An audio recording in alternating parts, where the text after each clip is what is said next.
All right, folks, we are live and we're back with the semifinals of the February 3rd Bronze Division Tournament for LOL tourneys. Getting into Champ Select now. I am Pyrotechnics and I am joined by Sword of Lighting. What's up, guys? How we doing, man? How you been? I've been pretty good, a little bit cold up here, but we're hanging in, or I'm hanging in anyways. Yeah, I really hope the weather's not getting you down, man. That polar vortex subsided, I heard, though. Oh yeah, it's not bad, it's just really cold outside and really icy, I find, but Dude, yeah. all the more reason to play League. Exactly. Here we go. We're getting into the bands right now, so this is going to be SK Telecom T69, the actual 69th team from SK Telecom. So these are the guys that Faker's just kind of chilling with in the hallway, and they're going to be up against 4 Asians and a white guy. Interesting names. I like both of the names actually. No, it's very creative what you see going in to pick the team names sometimes. We've seen Magikarp Flubber, we've seen I Really Hate 3v3, and now you got SK Telecom T69, excuse me, and 4 Asians and a white guy. But the first bands we're gonna see are fairly typical. We've got Kha'Zix, who has been proving himself really more and more as a assassin jungler, this kind of you get the kill or you die or both. And then Yasuo being banned, of course, another really scary pick, not always properly played, but when he is, he hurts, man. Yes, indeed, and we also have the Shyvana. She is very much of a lane bully, as much as I would say Renekton almost, and she turns into a dragon. Who doesn't want to be a dragon? Like, come on, you're flying around everywhere, ulting over walls, it's epic. Then you have Liana, the Sun Protector, with very scary initiation and also CC. As long as her W, which is Eclipse, that gives her more armor and magic resist, which makes her even more scary in the mix there. Lucian and Jinx also being banned out. Two really scary AD carries right now. I guess that's really what these two teams want to worry about. And they're locking really quickly. The first lock-in for Hexabus over on SK Telecom T69, that's going to be Riven. And that's a champion that, we've seen her a lot in the pro scene up until recently. Alex E, she plays a really mean Riven in that mid lane. But I can't help but feeling like she's sort of been forgotten a little bit with all this talk of these other good top lane champions lately. Especially since we've also seen her in the mid lane and kind of fall off because, like you were saying before, pros have played her and picked her up, but she hasn't really been doing well with the pros that have, like, when the pros did play her. And also on top of that, I find that a lot of people are not wanting to use Riven because of that nerf. Her nerf for her Q, I think, made a lot of people feel like she got nerfed a little bit too much. Yeah, and the first picks coming out from the... Again, I always keep forgetting, it's 4 Asians and a white guy. The first pick, we see Jarvan, the Season 3, probably top jungler even, and a Blitzcrank, ever popular. That's a very scary support. What do you think about Blitzcrank these days? Blitzcrank is still pretty good. I do see Mad Life a lot on him still. I just like him. He pulls you into turrets and it's a knock-up. You have a silence on him as well, and a speed boost that kind of lets you run away a lot faster and catch up maybe for a pull. I'm pretty interested to see what's going to happen with the Blitzcrank Thresh lane. I'm hoping it's Blitzcrank support and Thresh support, because then we're going to see a lot of stuff go down, and I would like to see a reverse hook. That would be awesome, actually. You read my mind, Sword. I was just going to ask you, the hooks versus the grabs. This is going to be a lot of nutty particle animations in that bot lane.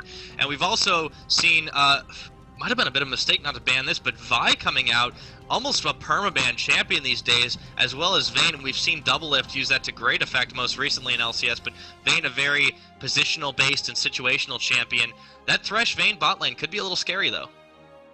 Oh yeah, Thresh Vayne is very scary, especially since you have the condemn from Vayne, you have the tumble from Vayne. We've seen, like you were saying, double lift on him. I really loved it when I saw the curse game, because he went to work. He just ulted and was tumble after tumble after tumble. He was just kiting for days and days and days. And if you are very well with Vayne, you can just kite for days and do a lot of damage. Like, it's ridiculous how much damage you can do. As long as the rush, I say, lands a hook, I'm pretty sure they're going to be able to go in very well. But then again, we have not seen an AD carry locked in for Asians and a white guy. So it's gonna be pretty interesting. Yeah, they do actually pick up their AP carry and their top laner here. Lee Sin and Ziggs. Ziggs proving himself to be extremely popular these days. A big bursty champion. Not a lot of mobility except with that bouncing bomb. Not that one, the other bomb that he bounces with. But you know what I'm talking about. And then we're going to see a little bit of Urgot trolling coming out in the last picks. Or is that actually going to be an Urgot last pick? We have seen Urgot actually in the competitive scene for EG. And EG's Yellow Peep did amazing with Urgot, with Crepo. Really did like Urgot when Yellow Peep played him. He was so much a threat that when EG, I'm pretty sure, played against CLG, CLG was so scared of the Urgot, they banned the Urgot. So maybe you guys have been watching LCS with the Blitz grab and Urgot. There is a lot of lockdown there. And we also have a little bit of armor pen from Urgot, so maybe he's hoping to just poke down that vein really fast. I'm not sure. Well, we're also seeing that last pick, Syndra, on Twist's Fate over there for SK Telecom T69. That is an interesting pick. A lot of people really think she's kind of hidden OP. She's got this great kit for doing a serious amount of burst damages, that minion throw that clears really good waves at the end of it. There's a big stun on her. She has a lot going for her, and she's really able to do a serious bit of damage, but yet we don't see her being picked all the time, at least not in the pro scene. You know what? I think what's actually really happened there is that Syndra, ever since Bjerg's... Sorry, I'm going to butcher this name, guys. The Bjerg King. You can just call him what he is. He has not really played him recently. We've seen him a lot on LeBlanc, and we saw that he was more kind of leaning away from Syndra at the beginning, like towards middle of the spring split, because it was getting banned a lot because Bjergsen had been known for Syndra very well, and then he brought out LeBlanc and then other mid lane champs that got a lot of hype and everything. But Syndra is very strong. She's, I would say, kind of difficult to use. You have to keep track of your spears, or round balls, whatever you want to call them, but her ult will do a lot of damage if you have a lot of those dark spears out there. Her stun can be a great stun. It can do a 5-minute stun. I've seen it before. I've seen Syndra 1v5 before and come out on top. Like, that's how strong I feel Syndra is right now, but we don't see a barrier on her. It's like we see an ignite. Yeah, she's really, really going for that aggressive offensive stance. If she can catch Muster of Curry out of a position, this is going to be a really difficult proposition for that Ziggs mid lane. You know, I don't even know if Vi's going to really be focusing on that jungle gank. She can displace really well with that Assault and Battery once she hits level 6. I think she might be focusing on this bot lane because between Urgot and Blitzcrank, like you said, there's a huge amount of displacement. Can you imagine a Blitz grab and an Urgot ult, and all of a sudden, you're 5 feet behind the enemy tower? I know, it's ridiculous. Plus the Urgot slow on top of that, if I'm not mistaken, with his ult. So it's quite a lot of damage, and Urgot has been, I would say, kind of put down a little bit. He is, I'd say, decently strong, not as strong as some of them, like you were saying. Vayne, Lucian is up there, Jinx is up there, Sivir's up there. Just, it's the fact that I find Urgot's a tanky kind of bruiser guy, or like more like a bruiser, so he does damage, and on top of that, he can tank a lot as well. So, I don't know, it's going to be pretty interesting to see what this Urgot's going to do. Yeah, I'm really going to be focusing all my attention on the bot lane, not because I'm a very biased main AD carry, but, you know, we've run out of time for the early analysis, so we're going to get into the real part, the part that everybody wants to see, coming up in just a few seconds. You know it, it's the skin war. Man, the skin war is like, I love the skin wars. It's one of my favorite parts. I kind of want to see if the Blitzcrank is going to use the eye Blitzcrank skin, because I know a lot of people use the eye Blitzcrank skin, especially even though the particles are fixed. It's still kind of hard to see the grabs. So I don't know if he might use that skin to kind of. I know a lot of people use it in kind of games to give them a little bit of an edge, but I don't know. We're gonna have to see here. Well, we're loading up in the champion loading screens, and we're already going to see Urgot and Ziggs don't really have any skins. And that's too bad, because I really like all the skins on Ziggs, especially Pool Party. Urgot, you know, you don't get a chance to see him a ton. He is starting to come back, but I like seeing really creative skins on the champions, and Urgot has a lot of very creative ones. The Blitzcrank skin's actually going to be the boxing one. Boom, boom. Boom, boom Blitzcrank is actually good as well, though. I'm not sure how a robot can get a black eye, but, you know, Riot's art department is pretty awesome. So that's how it works. It's don't judge because we're just that good. We also see the Dragon Blade Riven, Deep Terror Thresh, along with the Justicar Syndra. I really do like all those skins on Purple Team, and it looks like Purple Team actually did win the skin war here. Or Blue Team, sorry, my bad. Yeah, that will be SK Telecom. It's 3 skins to 2, so a pretty good close fought skin war. But yes, with Dragon Blade, Riven, Deep Terror Thresh, and the Justicar Syndra, which by the way is a really cool skin. It kind of makes her look like a hawk, between those feathers and the claws. I don't know. I really dig it. Dragon Blade Riven's pretty cool too. It's of course one of the newer ones with the Lunar Revel, and who can really deny the Deep Terror Thresh? He's got a starfish for a head, or is it a bit of a squid? I'm not really ever sure. I think it's a little bit more of a squid, but yeah, I know. I've seen a lot of championship Threshes. I haven't seen a lot of Deep Terror Threshes in a while, and it's too bad because it's one of my favorite skins, especially his recall animation. Even though for championship Thresh, it's like he's raised up on this pillar like he's a god. We have Deep Terror Thresh, where I love it when he's just standing on top of that chest, and it's like he's one of those undead pirates from like Pirates of the Caribbean. He's just standing on that chest with glory. He's like, yeah, I got that kill maybe on the ash.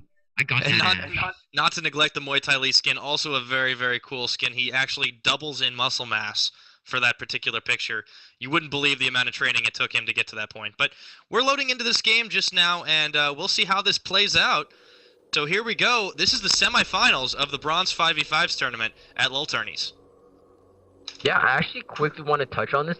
I've seen a few Lee Sin's top, and I haven't seen it really go well for a lot of Lee Sin's top. I'd never touch upon it. I don't really like Lee Sin top. I know that's kind of biased, but I find he excels a lot better in jungle area because he's able to move around. That's kind of what he usually is used for, mobility around the map and making those plays. More like top lane, he's going to be stuck there for a little while, and he doesn't get that kind of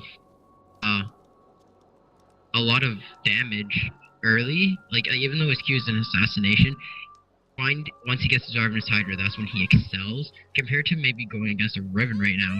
Riven excels, I believe, right now once she hits 3, which is going to be a little difficult. Yeah, it's going to be kind of an interesting top lane. They're both really traditionally tanky bruisers, but looks like this is really interesting coming from our 4 Asians and a white guy here. Well, at least 4 of them, not all 5 of them, are kind of hanging out in Dragon Pit, just trying to pull a fight. There is that Blitzcrank pull at level 1, and this could be really scary for anyone who gets a little caught out of position. If they suspect Thresh from Big Knight, they do. They grab him into the Dragon Pit. He's completely dead. No, he manages to flash out just in time. Barely any HP remaining. Rubber Turtle, please, is going to have to recall. But it was a bit of a scary early level 1, and he has to burn flash for that. Smart move. Smart move by our 4 Asians and 1 white guy. Exactly. I think I would have been looking more forward to the invade, especially since the fact that it was a 4-man, and I think they would have been able to pull it off if they wanted to. They have a really scary level 1 team fight, and that Blitzcrank pull, you really can never tell what's going to happen. They could have pulled red, or they could have gone up to blue buff, and of course, Vi is starting red, and getting a little bit of a leash from Vayne, who's just, okay, going back to lane now. And the top lane battle is, I think it's gonna start getting heated at around level 3 or 4. And that's what you mentioned too. Actually, they're gonna start going on already. Hexabus doing a bit of damage on Hkyong, but he heals it right back. Yeah, it's gonna be pretty interesting. Also to add, both mid laners didn't even leash, and it's this new kind of thing where a lot of the mid laners, even the bot laners, AD carry and support, don't leash anymore for the jungler because they want to get that extra experience on their lane opponents, so they can maybe go for that level 2 engage or get a little bit ahead, so they can push the wave in their favor. Yep, now you're saying the Hexabus takes a bit of damage from Lee Sin. He pops down both his Q and his E at the same time, just about. And he looks like he's gonna go on right. He does manage to land a really good Q. He takes out Hexabus. That Ignite real early gets him a really quick first blood at 3 minutes into the game. Excellent job. You know what? That was great. I don't know if he was meaning to go to where he thought Riven was gonna go, but that was a great Q, I must say. Even if he didn't mean to do that, we saw him. It was way off, and he into the Riven Flash. Riven Flash right into his Q. Yeah, meanwhile, Blitzcrank is a little bit low down to the bot. Sorry to interrupt you, but he almost goes down to an Ignite himself, and Vane's, you know, I can't really pronounce this, big boy. Okay, there we go. I definitely can. The Thresh Hook lands on Blitzcrank again. Vane's coming in. The Flay goes back. Is she going to be able to get him in time? She knocks him real low. But no, they're going to be forced to disengage. Urgot dealing a bit of damage to Big Boy in the meanwhile. And yeah, you're right. That Lee Sin, going back to it, that Lee Sin shot up in the top, it's the video game senses. He's really able to get in there and say, oh, I know where Riven's going to be running. Hexabus is going to go straight back to base. Okay, so if I land my Q just a little bit further where I know she is, she's going to be a little bit ahead of that, I can catch her, and it was a good prediction. It worked out. I know, it was awesome. And also to add, Urgot's passive is also going to be interesting towards the bot lane, especially when Vayne has her ult up, because Urgot's passive, even with his Q, which is Acid Hunter, which is kind of like a basic attack, it's sort of like Yasuo Q, it reduces her attack damage by 15%, which will be pretty interesting to see, especially if they're going to try to focus on Urgot, if he can just survive from his passive and his shield like just being that kind of tanky or damagey bruiser kind of guy. Yeah, I agree. It's going to be kind of a close matchup. Now, we've been not really paying attention to the mid lane. It's been a bit more passive than all that, just a little bit of poke back and forth, some healthy respect between Master of Curry and Twist Fate. The Syndra versus Ziggs. Syndra's being a little zoned out. I mean, the bouncing bomb landing just about every single time on a Twist Fate. There's really nothing he can do at level 5 to really get out of this, and he can't really burst down Ziggs right now. He's trying, but the dodge is real close. And meanwhile, there's a gank coming up top. Vi comes in onto the Lee Sin. Riven goes in. They're almost going for the tower dive. They're just about to, but no, they decide to disengage. Lee Sin dives onto Hexabus, though, who dashes away. And here comes the disengage now. Vi's deciding to get out of there. Hexabus going to be able to lifesteal a little bit of that back. Or, well, not really lifesteal, but regen with the Doran shield. And, yeah, right now this top lane is very, very touch and go. Yeah, that was actually a very nice read, I would say, by Vi there. Vi's actually going in for Zig. She's looking for a kill here. Jumps on a Master of Curry. Syndra drops down. A big burst of damage, and the Ignite finishes off. Excellent gank by Chink Squared. J4 a little too slow there to get into lane. J4, going back to Zig's Vi did nice. She went top lane when J4 was bot lane. She was reading, she's like, oh, J4 probably took all his buffs by now. He's probably looking for some sort of lane to go into. Mid lane looks kind of contested. Top is being pushed in our favor, so he might go top. I'm gonna look for the counter gank. And he didn't even have to go for the counter gank. She was there when J4 was just sitting down bot waiting for blue team, and there's a hook going down. Yep, that was a really awesome lantern to pull Vi into this team fight, but now she gets pulled by Blitzcrank into the tower. The Flay goes down to try and save her, but she's extremely low, and Urgot picks up the kill, just a little overextended there. Diving under tower against the Blitzcrank is always a questionable decision, and it looks like Chink Squared paid the price for it. Yeah, and there was also a fight down towards top lane. Lee Sin went a little too close to minions there, and Riven was able to just get to him, stun him, do a little bit of damage. Lee Sin tried to fight it as best as he could, but Riven had just a little bit too much damage there. She didn't even have to use her ult for that fight. Yeah, she managed to pick up the kill, pushes the turret, and then just is able to back and buy items. It's really nice if you can do that as a Riven, forcing the enemy lane to just sort of push back out. You have a safe time to go back and buy. She's beating Hyokyong in farm just a little bit. I mean, forcing him to get double Dorans too. Like Lee Sin running a heavy early damage comp. What do you make of that one? And oh, there's your Thresh recall at the bot lane, by the way. Oh yes, the chest is open and everything too. That's awesome. But going back to Lee Sin, Lee Sin's going for the damage early because I find for top lane Lee Sin, you always, no matter what, have to rush Ravenous Hydra. You have to build that Ravenous Hydra first because that's where you get all your damage spike and everything. That's where you start to do well with Lee Sin when he gets that Ravenous Hydra, which is around level 7, level 8 if you're lucky and do really well in lane, level 6. But Lee Sin is kind of even with Riven right now, so it might be a while until he gets that. He's only sitting on 300 gold, so we also see a little bit of poking down between Riven and Lee Sin. Riven kind of working her territory. Now Vi is coming down into the bot lane. Thrush Hook does not land. Whiffs onto Urgot. Vi comes in, attempts for the gank, but she just misses. The Flay goes back. Blitzcrank also misses. A lot of whiffs in this bot lane right now, and Riven, again, clearing the top and keeping Lee Sin's waves off her back. I think that Riven, though, Hexabus is really able to zone Lee Sin out. Able to get in there, deal a lot of damage with her Q, dash away with her E. There she goes again. She hits the stun. Lee Sin taking a whole lot of damage. He has to get out of there. He has nothing to go on, and the ultimate comes in. Hexabus takes the kill. 2 flashes were burned, one for Riven and one for Lee Sin. One to run away and one to catch, and at the end, it was all Riven. It was all... increase her damage output by quite a lot, and it is also an execute. Wind Slash is amazing to finish off kills.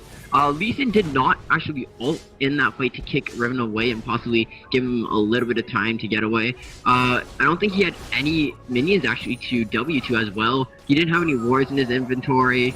So, pretty interesting because you were right. Riven can start zoning right when she hits level 6 and she starts kind of getting ahead, because there's a snowball effect that happens. Right when she gets a kill, right when she starts getting a little bit ahead in farm, she starts to dominate lane. Like, it will start off really bad early game for her, and if she doesn't do well during that early game phase, she will most likely fall off. But we see Hexabus being able to pick up that kill first, even though Lee Sin picked up kill with the help of Vi, and just being able to zone out the Lee Sin completely and out-farm him, and even solo him.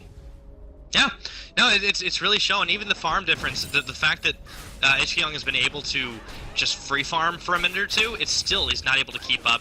Riven pushing that lane, she has a really good wave clear. She has this done. There she goes again onto Lee Sin. He's jumping right for her. He's trying to dive onto her. He's not able to deal the damage. He does get a decent bit onto Hexabus, but he's already low himself. And now Vi's coming up for the counter gank. Or rather, just the gank. Yeah, very well done by Riven. Oh, we see Assault battery lands! Excellent timing. Riven's gonna get this kill again. That ignite, perfectly timed. Lee Sin not even able to sustain himself with that Vamp Scepter. He's just dying too fast. He can't lifesteal it back up. And with Vi giving so much attention to that top lane, it's only a matter of time before that turret falls unless Jarvan comes there to defend. Yeah, you know what? I think what happened there was there were words. Okay, I guess Lee Sin wasn't really paying attention to the minimap, and he didn't see Vi roaming up while he was kind of dueling Riven a bit. I was actually going to say how Riven and Lee Sin trade even, but with that Vi gank, it was great. She was able to just get its own battery down. Riven was able to get there with her knockup plus stun, and they were just able to secure that kill without any problems.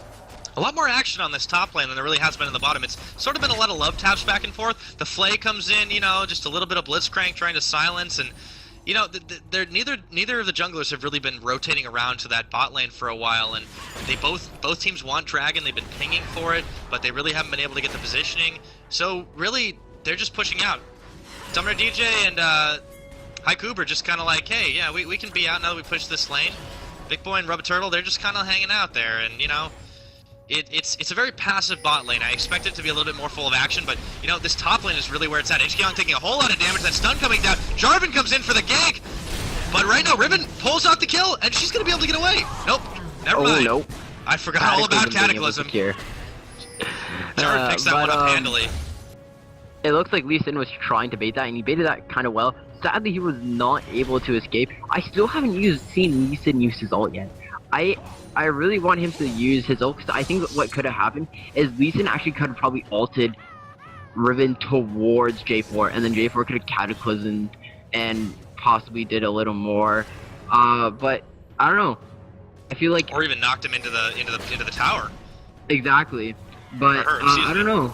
Vi's in the middle again. She slams the assault and battery. Master of Curry takes a lot of damage, gets nuked before jumping away at about, wow, that's not very much health, but that was a really close one. Jinx Squared has been all over this map. Top and mid, even bottom a couple of times, but wow. Vi, this is why we see Vi ban always in competitive play. She is very good at ganking, and she is great in jungling as well. She's not that hard to farm with, and her ganks are so strong, especially with Assault and Battery. Even Vault Breaker is great. I've seen a lot of Flash Vault Breaker plays before, and even just regular Vault Breaker plays, and we also see that Riven excelling as well in the top lane. Just going back to when you were saying when Riven was played so much in the LCS, we see why Oh, wait a minute, was. just a little bit so on the bot lane. There was a good box coming in from Rubaturla, even though he took a ton of damage from it, attempting to hook the Blitzcrank. Doesn't manage to get it, though, and he's a little bit low right now. This bot lane could get pushed out, and this could be the chance that 4 Asians and a White Boy are looking for. Oh yeah.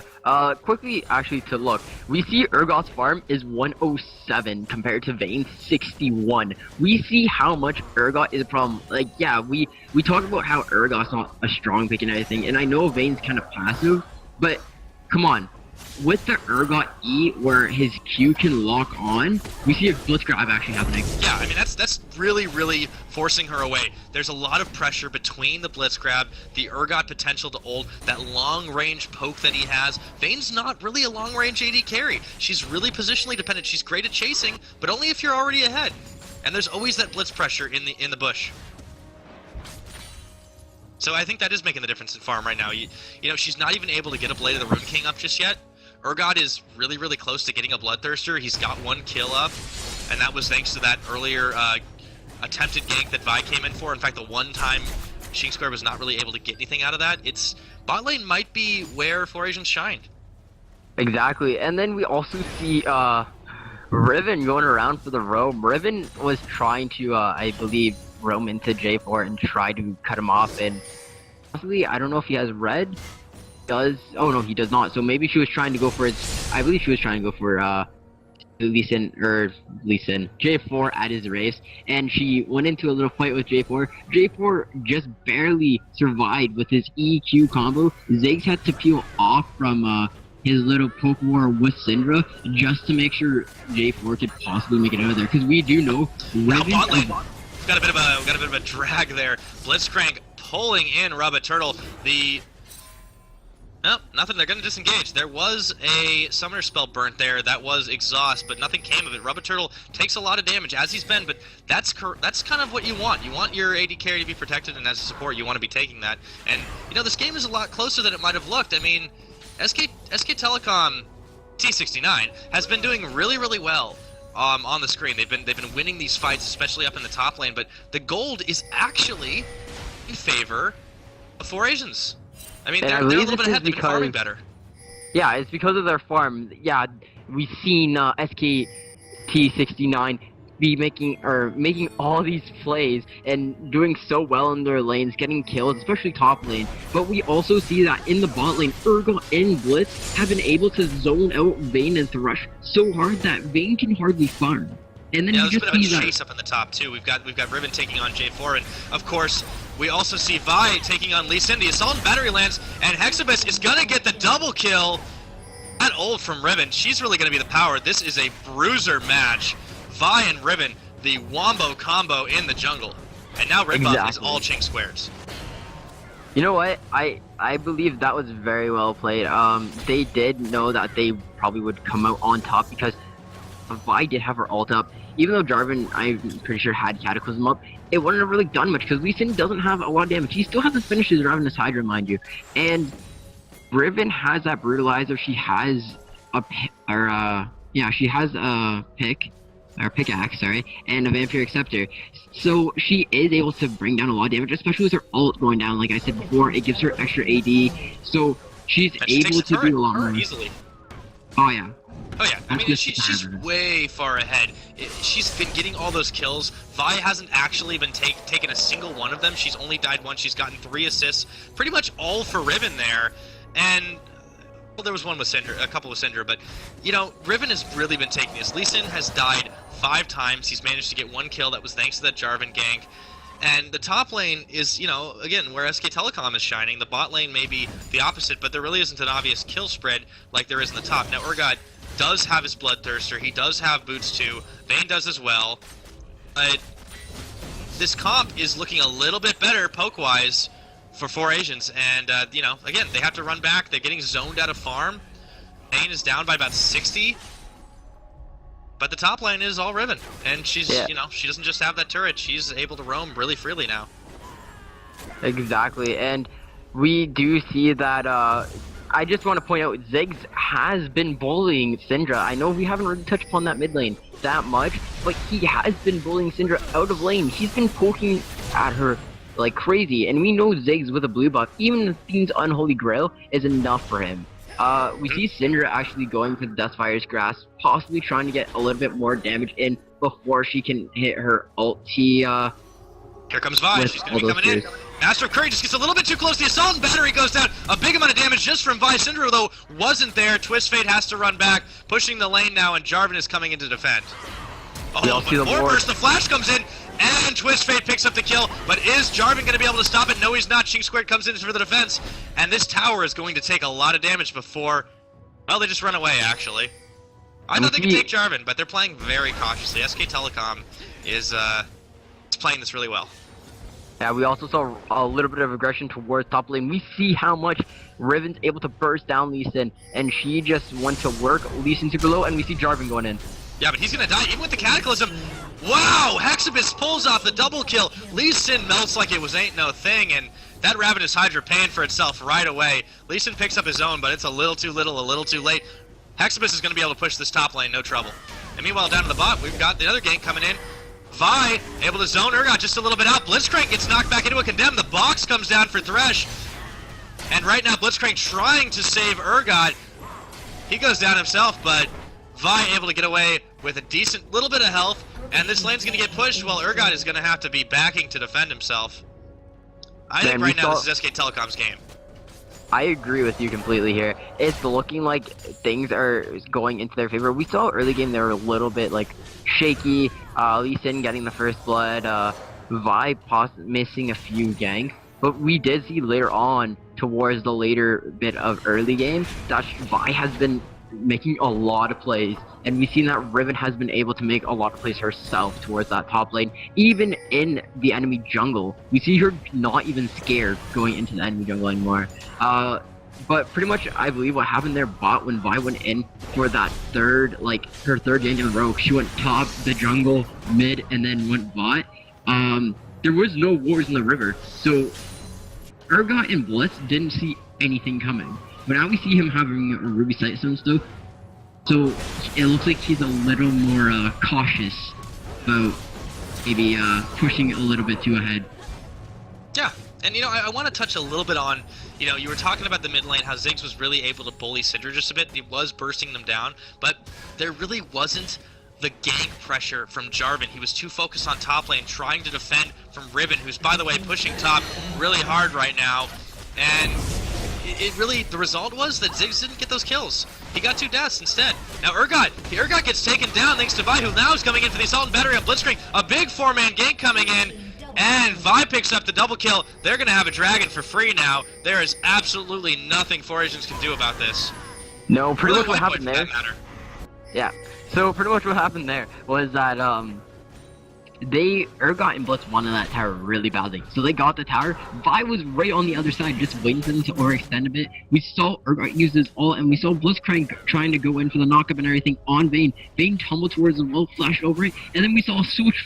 Urgot moved a little bit forward towards the wall, maybe to try to get a flash in to flash after her and everything. But we saw Vi just ulti in, Assault and Battery, bring Urgot down to the ground with a hard slam. And Vayne just decided to come back in and be like, okay, whatever, I'm just gonna ult and do what I do best, kite and do all the damage in the world.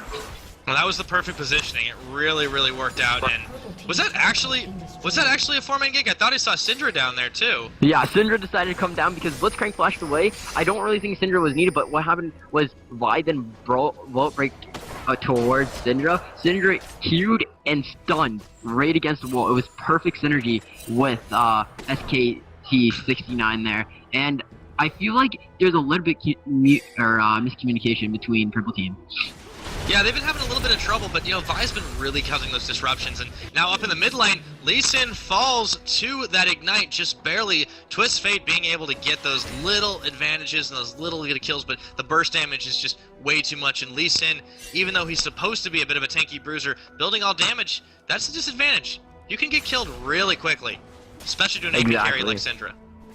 And that's why, like I was saying, I don't like Lee Sin top, because compared to like maybe Renekton or Mundo or something, you build them full tank. Lee Sin, you need that Ravenous Hydra before you go maybe into the tanky kind of stream or anything, because you need that lifesteal and a little bit of damage on him. Yep. And now look at the roam. The advantage that Riven has. She's able to just jump in there, take out Ziggs with her ultimate, and just keep pushing the tower.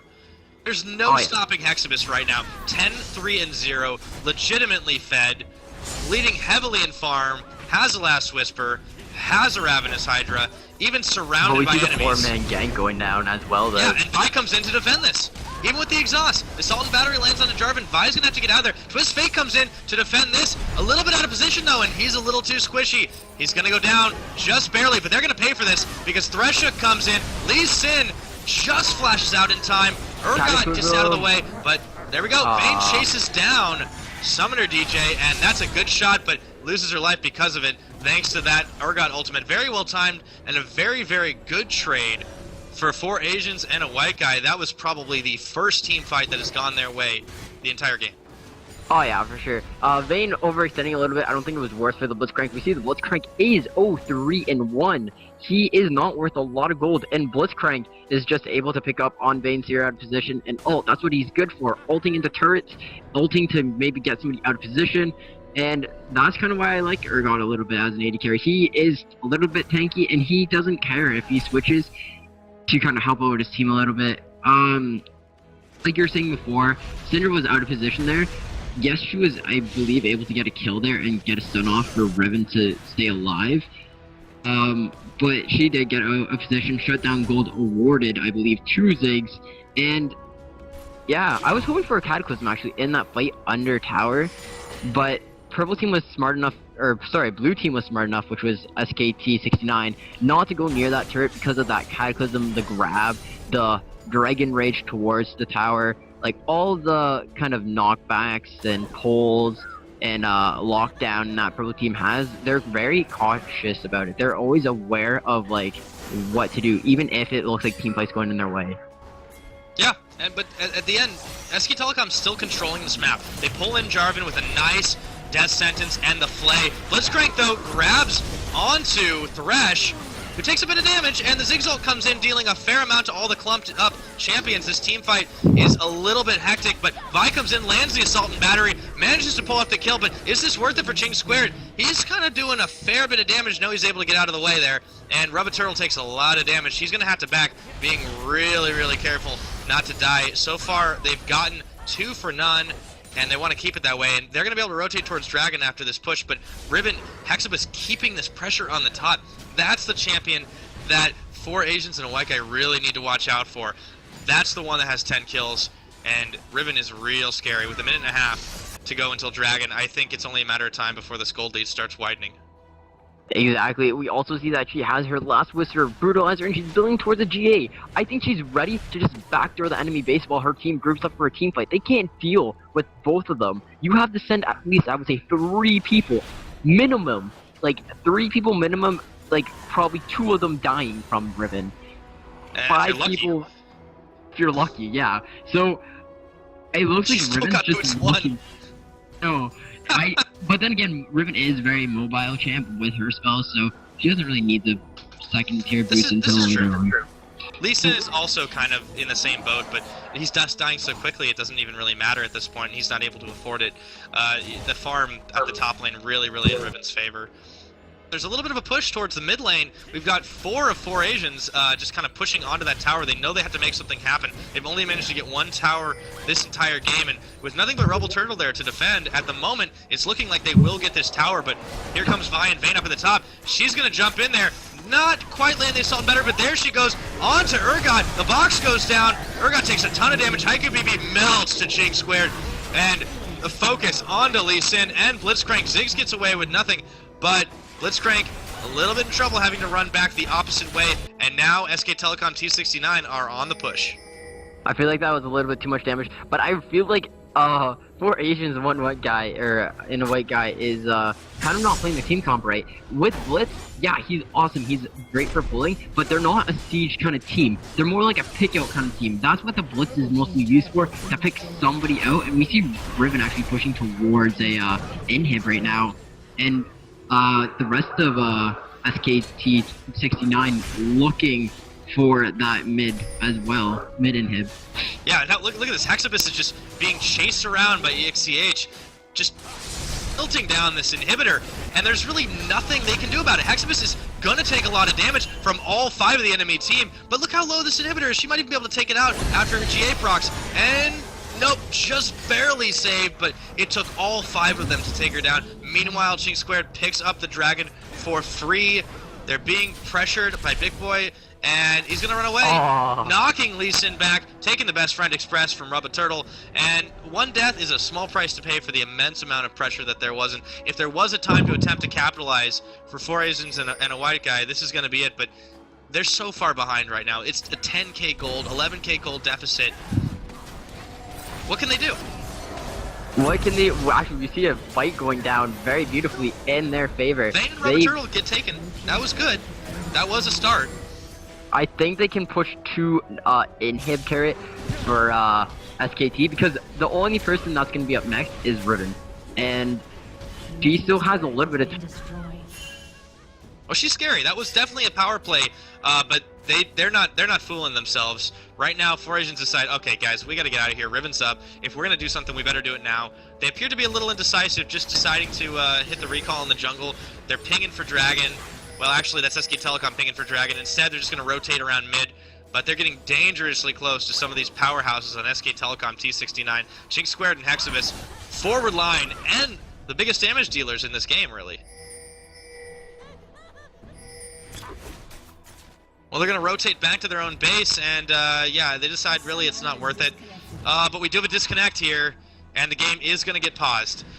Big Boy looks like disconnected for just a moment, so we're going to take a quick break and just discuss maybe a little bit about the item build, since there's been a lot of action in this game.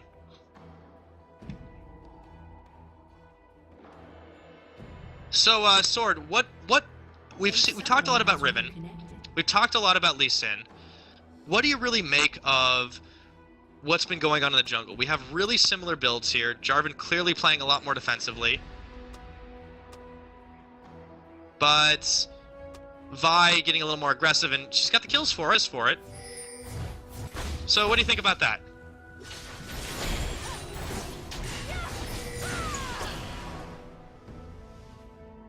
Actually, I'm not entirely certain if Swords dropped off for just a minute, so I'm going to continue casting a solo.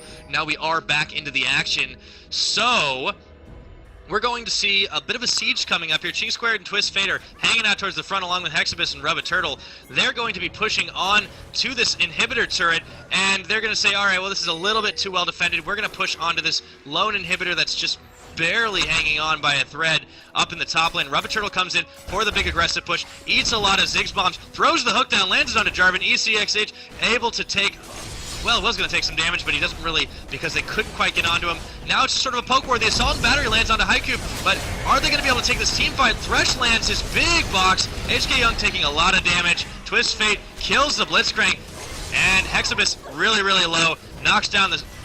Oh, wow, just wow, just wow. Chink Squared the only ones left alive along with Big Boy there. Not for much longer. The double kill comes down, and actually, in a big turn of events, we see 4 Asians coming out on top of that, and they're going to push out of the mid. Now they're really, really low.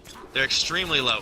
All 3 of the surviving team members are not going to really be able to do much but just push a little bit. Chink Squared the only one still alive currently for SK Telecom T69, but still, even though that was a great team fight, they've got to be extremely careful. Otherwise, they're going to lose another big engage. Jarvan roaming around, EXCH not able to do anything right now except take his red buff, and I believe... Nope, we don't have Sword back, but we actually have Mouse in here to sub this one in. What's up, Mouse? Not much. I'm watching this game. It's been very, very fascinating to watch. Watching the farm and everything go down in this game. It's been a really, really back and forth.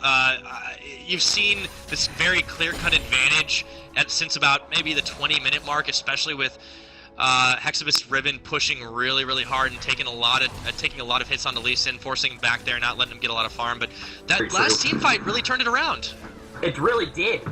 You know, you can come back if you keep picking up team fights like that, because eventually it's gonna put you in the gold lead. I mean, they're only down 8k right now, but I do think right now, what's sticking out to me the biggest, even though he is 3-3, is the Urgot as the AD carry pick. Yeah, Urgot is a really, really interesting pick, and he was the kind of the bright spot for this team early on in the game. But, well, we'll talk about that in a minute because Violence into the Assault Battery hits Master of Curry on it. A big, big shot. Thresh pulls back Ching Squared from taking a huge amount of damage. HK Young being absolutely demolished. Vi knocks him in the face. I wouldn't want to be punched by those gauntlets. And they're gonna rotate up actually to the inhibitor once they've not been able to take. Yet it's been a really, really close one, and this last time they engaged on this, it was not in their favor, but a little bit out of position right now. I don't think Purple Team's gonna be able to stop this, and Big Boy gets the kill on the inhib. You know, it was bad. Well, actually, that was Syndra, but yeah. You know, we got caught out of position there and kept staying out of position. And yeah, HK Young has been kind of a little bit. I don't know if it's a lack of communication, but it's really been kind of a sore time for them. And there goes Urgot too. The Fresh Box lands, Summoner DJ goes down. It's nothing but EXCH, and he's not going to be able to stop this. This is going to be a push for win. HK Young's coming in. It doesn't even matter. The turret is going to fall, and if this isn't game, it's real close to it. HK Young trying to stop, along with EXCH. They can do as much damage as they want, but it's not going to be enough. Vane's just poking down this Nexus. It's game over, and it looks like SK Telecom T69 is going to pull out the win. Yeah, and you know, I'm gonna say this. Any other game, I think SKT69 would have lost. Vayne got out-farmed by a 5-13 Lee Sin. Yeah. How much more death time they had? Any other game with any other AD carry, I think SKT69 would have walked away with that more. Now, that was a real good effort by Urgot. Haikub was able to just poke the Vayne away. Thresh really wasn't able to hard engage. The one time Ching Square did go bot lane to try and knock them off and let the pressure off of Vayne. Ended up dying for it. But that top lane, Hexabus, 11-5-5, 14k gold, 253 farm, just completely bullying HK Young's Lee Sin out of lane. Was no contest, forced Jarvan to rotate up top way more times than he would have liked. That really made the big difference in the game. It really, really did. I mean, the other thing you can the thing you've always got to point to is Vi is just such a dominating jungle right now. I mean, 8-1-10, had a Warmogs, had a Trinity Force, had Spirit of the Elder Lizard, 165 farm. Your jungler is really the cog that keeps the machine going, and Vi is just such a good cog in that team wheel. A jungler Vi going that much is the deciding factor of the game. Yeah, no, it was a big one, but I think I know what you're going to answer based on what you're just saying here, but who do you really think was the MVP of that game? Hexabus on Riven or Chink Squared on Vi? I'm going to have to go with Chink Squared on Vi because you're the jungler. You affect every single lane, whether you're going to that lane or not. Well, and Chink Squared did manage to have like the largest combined KDA. Actually, even beating out Hexabus, who was just legitimately fed the entire time. They had it. If you're going pure KDA, it's an 18-1. Yeah, and that build was pretty ridiculous. I mean, those boots of mobility really helping out with the ganks. We saw her able to rotate mid and top lane really, really quickly in succession, putting pressure on Ziggs whenever he was dealing a lot of damage to Syndra, not letting him get a lot of damage onto her. I mean, that's the big reason he ended 3-4-4. He didn't really ever hit a huge power spike, right? Unlike Twist Fate managed to on his Syndra, and that made the difference. They didn't really need Vayne to get big because they had so much AP. And they had Riven up in the top lane, dealing the mixed damage. I think Warmogs is an underrated item right now. We actually saw 2 in this game. I also think Trinity Force is underrated on junglers like Vi because they do have the abilities to get that out, but they're not able to do it all the time, so that's why you don't see it in a lot of higher level play. But at the same time, it was a very, very solid build for what they needed Vi to do to this game. It showed in the scoreboard, and it showed in the results, and in fact, they walked away with this. Yeah, it really was it, and that was an excellent semifinal. So, again, thank you, Mouse, for jumping in there with our technical difficulties we had. An excellent job to sort of lighting. Once again, I am Pyrotechnics, and I hope you guys enjoyed this semifinals. Stay tuned, because we're going to have, if not the next semifinal match, we're going to have the finals coming at you right quick. So, don't want to miss keep it locked in. All right, see you in a few, guys. Cheers.